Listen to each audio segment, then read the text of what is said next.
ఈ రోజు తొట్టంబేడు మండలం పెద్ద కన్నల జిల్లా పరిషత్ ఉన్నత పాఠశాల నందు ప్రధానోపాధ్యాయులు లతా దుర్గా ప్రసాద్, నాగేశ్వర్ నాయక్ మరియు శివరంజని అభ్యర్థన మేరకు పాఠశాల ఆవరణ నందు సేవ్ ఆక్సిజన్ ఫౌండేషన్ ఆధ్వర్యం నందు 200 మొక్కలను నాటడం జరిగింది.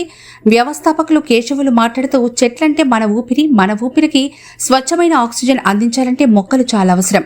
కావున మనం మొక్కలు నాటడమే కాదు, వాటిని సంరక్షించే బాధ్యత తీసుకుంటే ఈ రోజు మీరు నాటిన మొక్కలే రేపు పెద్ద వృక్షంగా మారి ఎందరికో ఉపయోగపడుతుందని ఆయన తెలిపారు. అలాగే పాఠశాల ఉపాధ్యాయులు మాట్లాడుతూ, చదువుతో పాటు ప్రకృతి పరిరక్షణ కూడా నేర్చుకుంటే మీరు నిజమైన హీరోలు అవుతారని ఆయన తెలిపారు. ఈ కార్యక్రమంలో ఉపాధ్యాయులు Shivaranjani, save oxygen foundation soldiers Lucky, Gurrappa, Chengal Rayal, Hemanth, Sukumar, Dev, Lokesh, Delhi Mouli మరియు ఉపాధ్యాయులు విద్యార్థులు పాల్గొన్నారు.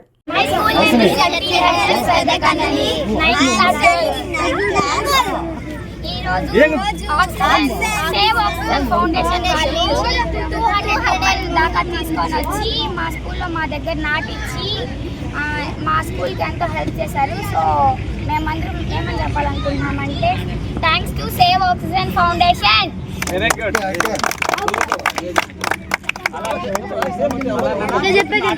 అనుకొని ఎప్పుడైతే ప్రేమతో కానీ పెంచగలిగితే అది పెద్ద వృక్షమయ్యేదానికి అవకాశం ఉంటుంది. కాబట్టి నేనేం చెప్తున్నానంటే, ఇప్పుడు మనం 200 మొక్కలకి ఈరోజు ప్రాణం పోసాం. పోసిన తర్వాత మన పని అయిపోతుందా? కాదు కదా. అది వృక్షం కావాలంటే ఏం చేయాలి? నీళ్లు పోయాలి. నీళ్లు పోయాలంటే ఏం చేయాలంటే, దేనికైనా సరే ఒక సక్సెస్ఫుల్గా ఒక పని కంప్లీట్ చేయాలని అంటే టీం వర్క్ కావాలి. ఈరోజు నేను